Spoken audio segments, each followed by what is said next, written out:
Hello everyone, wishing you all a very good time. I Harshit Dikshit again welcome in Harshit Dikshit coaching.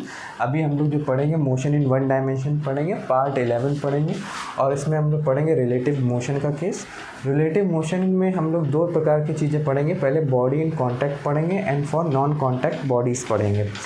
तो जब हम body in contact की बात करेंगे तो इसमें जैसे फॉर सेम डायरेक्शन और दूसरा होगा for opposite direction. For same direction की जब हम लोग बात करेंगे तो जैसे ये बॉडी ए है, ये वेलोसिटी किससे मूव कर रही है, वी ए से मूव कर रही है, और ये बॉडी बी है, ये वेलोसिटी वी बी से मूव कर रही है। तो velocity of B with respect to A जो होगा वो क्या होगा, दोनों इसमें क्या होंगी, ऐड हो जाएंगी। या देखिएगा सेम में दोनों क्या हो जाएंगी, ऐड हो जाएंगी जब बॉडी कॉन्टैक्ट में रहेंगी।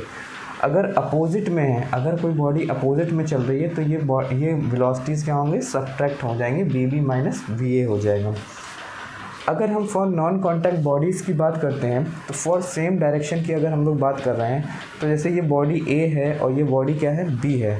बॉडी ए जो है वो वी ए वेलोसिटी से मूव कर रही है और बॉडी बी जो है वो वी बी वेलोसिटी से मूव कर रही है, और हमको निकालना है velocity of B with respect to A. तो हम लोग यहाँ पे क्या करेंगे, क्या जिसके भी रिस्पेक्ट में हमको निकालना है, जैसे ए के रिस्पेक्ट में अगर हमको निकालना है तो इस ए को हम लोग क्या करेंगे, स्टेशनरी करने की कोशिश करेंगे। तो स्टेशनरी करने के लिए हम लोग यहाँ पे एक वेलोसिटी इम्पार्ट कर देंगे माइनस वी ए जो है, वी ए अपोजिट डायरेक्शन में इसको इम्पार्ट कर देंगे ताकि ये बॉडी अब क्या हो जाएगी, स्टेशनरी हो जाएगी। तो इस डायग्राम का हम इक्विवेलेंट एक डायग्राम लिख सकते हैं। यहाँ पे इक्विवेलेंट डायग्राम ऐसा लिख सकते हैं कि ये आपकी वैसे बॉडी बी है, ठीक है, ये आपकी बॉडी बी है और ये आपकी वेलोसिटी है, ये आपकी जो वेलोसिटी है वी बी है, और ये वेलोसिटी जो है ये आपकी वी बी वेलोसिटी है। हम इस और ये जो बॉडी है ये स्टेशनरी हो चुकी है तो हम इसको यहाँ पे स्टेशनरी कर सकते हैं, स्टेशनरी एट ए कर सकते हैं, और इसको हम लोग यहाँ से उठा के यहाँ पे ट्रांसफ़र कर सकते हैं। ठीक है, इसको हम लोग यहाँ पे ट्रांसफ़र कर देते हैं। ऐसा हम क्यों कर पा रहे हैं, ऐसा हम इसके लिए कर पाए क्योंकि वेक्टर लॉ ये कहता है कि vector can be transferred parallel to another point of action without changing the original effect. तो मान लीजिए एक कोई वेक्टर ए था, किसी पॉइंट ऑफ एक्शन पे लेट अस से वन पॉइंट ऑफ एक्शन पे एक्ट कर रहा था, तो हम इसी को ही पैरेलली हम किसी दूसरे पॉइंट ऑफ एक्शन पे हम लोग ट्रांसफ़र कर सकते हैं विदाउट चेंजिंग द इफेक्ट। ठीक है, तो हमने इसको ट्रांसफ़र कर दिया। अब जब हमने इसको ट्रांसफ़र कर दिया तो अब हम इसकी वेलोसिटी को हम लोग को कैलकुलेट करेंगे।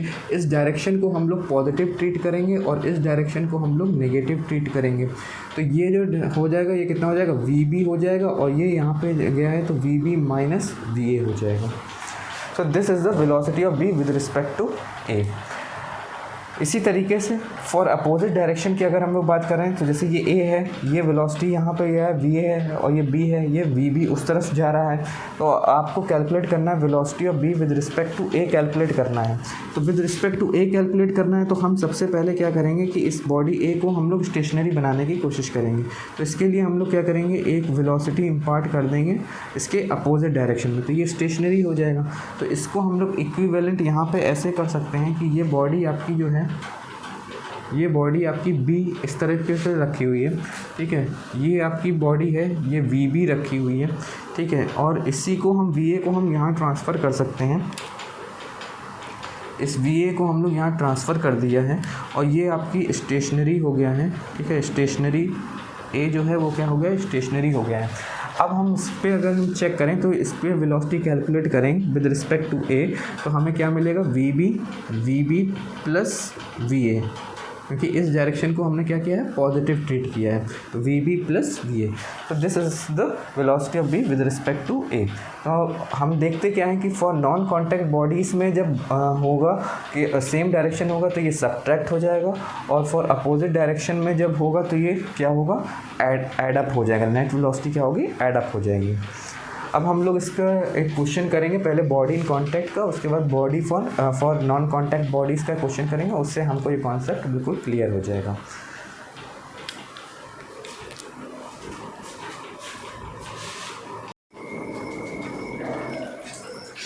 So let's start with the question that will give the clear view about the relative motion for the bodies in contact. This is the question which has come in NEET 2017. The question is, Preeti reached the metro station and found that the escalator was not working. She walked up the stationary escalator in time t1. On the other days, if she remains stationary on the moving escalator, then the escalator takes her up in time t2. The time taken by her to walk up on the moving escalator will be. So answer options are this. Now before proceeding for its solution, please see the video which will give you about how the escalator works. Then it will be very easy for us to understand the question. So please watch the video.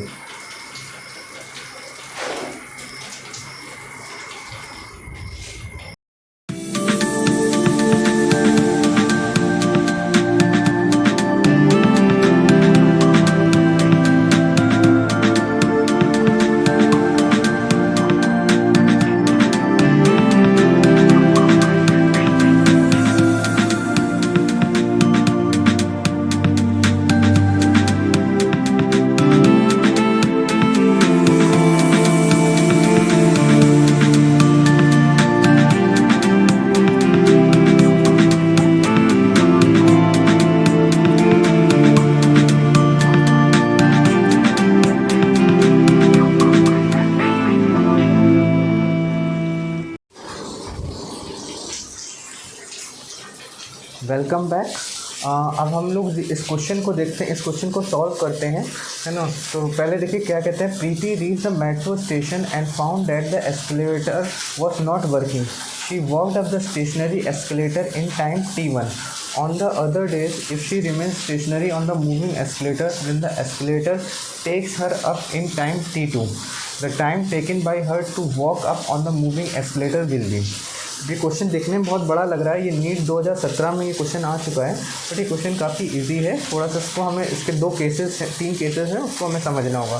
Case number 1 में जब हम देखते हैं तो क्या कहते हैं कि ये एस्केलेटर है। मान लेते हैं एस्केलेटर की जो लेंथ होगी वो कितनी है, डी लेंथ की एस्केलेटर है, और प्रीति इसके ऊपर खड़ी हुई है, तो मतलब इसके कॉन्टैक्ट में है, ठीक है। तो पहले वाले केस में एस्केलेटर की जो वेलोसिटी है वो 0 है, और प्रीति जो है वो इन टाइम t में इतना डिस्टेंस कवर करती हैं, डी डिस्टेंस t1 टाइम में कवर करती हैं। Let it the velocity comes out to be v1.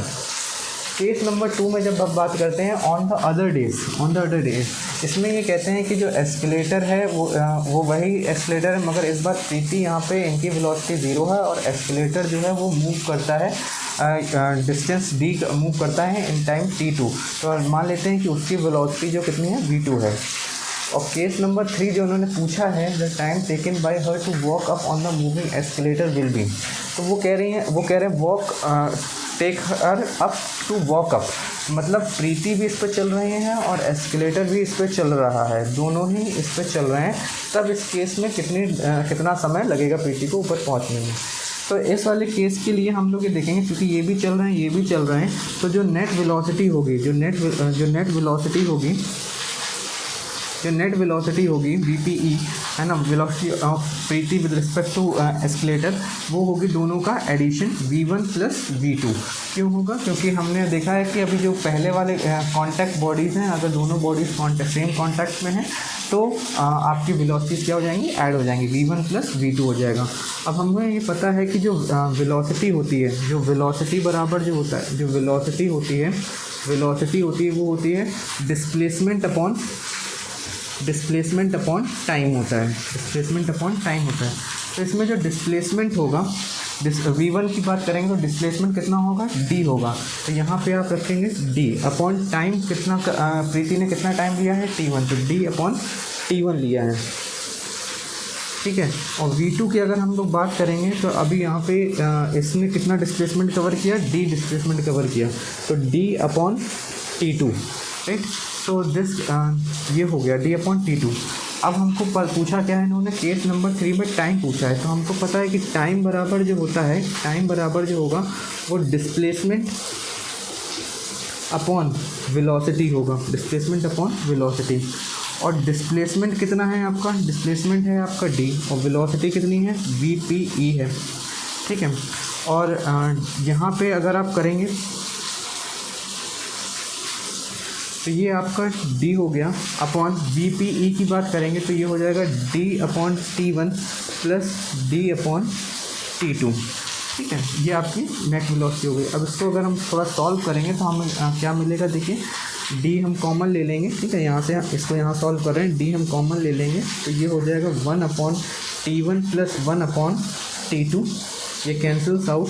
और यहाँ पे हम इसका एलसीएम, ये 1 अपॉन इसका एलसीएम लेंगे, T1 T2 एलसीएम हो गया, ये हो जाएगा T2 प्लस T1, ठीक है। इसको ऊपर पहुँचा देंगे तो ये हो जाएगा T1 T2 upon T1 plus T2।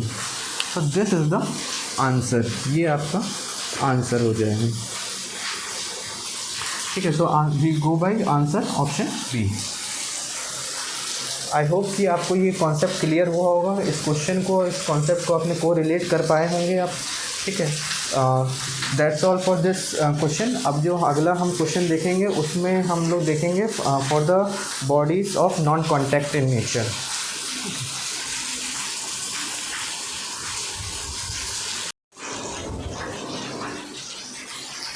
Welcome back. अब हम लोग जो देखेंगे वो केस देखेंगे for bodies of non contact in nature. ये क्वेश्चन हम लोग देखेंगे जो कि नीट 2009 में आ चुका है और इसको हम लोग कोरिलेट करेंगे अपने कॉन्सेप्ट से। The question is a bus is moving with a speed of 10 metre per second on a straight road. A scooterist wishes to overtake the bus in 100 second. If the bus is at a distance of 1 kilometer from the scooterist, with what speed should the scooterist chase the bus? अब देखिए case क्या है, ये आपकी बस रखी हुई है और ये आपका स्कूटर है, ठीक है। बस की जो स्पीड उन्होंने दे रखी है वो कहा है कि ये 10 मीटर पर सेकेंड से जा रही है और उन्होंने कहा है कि ये जो बस और स्कूटर के बीच की जो दूरी है ये कैसी है, 1 kilometre, that is equal to 1000 metre.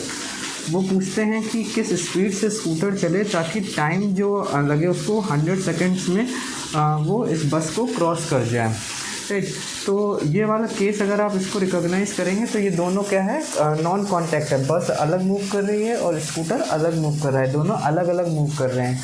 तो इस केस में हम लोग क्या करेंगे, क्योंकि हमें स्कूटर का सब कुछ पता करना है तो हम लोग पता करेंगे कि velocity of scooter with respect to bus, velocity of scooter with respect to बस।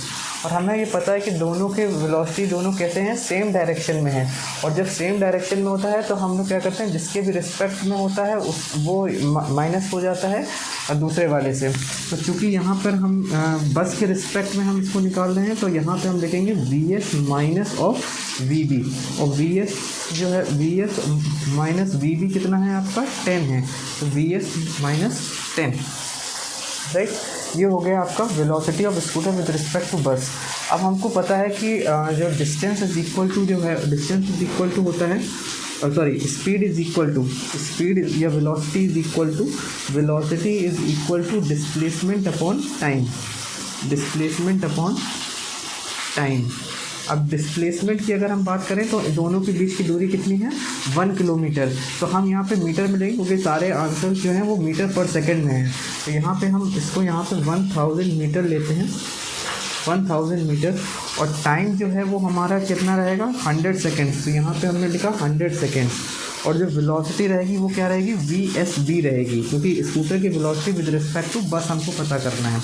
तो यहाँ पे VSB जो है वो कितना है, VS माइनस 10 इक्वल टू, इसको हम लोग कैंसिल कर लेंगे तो ये आपका बचेगा 10। तो VS is equal to comes out to be 20 metre per second. तो दिस इज द आंसर। तो answer is 20 metre per second, answer option 4। I hope कि ये कॉन्सेप्ट आपको क्लियर हो गया होगा कि किस तरीके से हम नॉन कॉन्टैक्ट बॉडीज़ के लिए इसको अप्लाई कर सकते हैं। So that's it for today's lecture. Thank you one and all. Please like, share and subscribe the channel. Thank you one and all.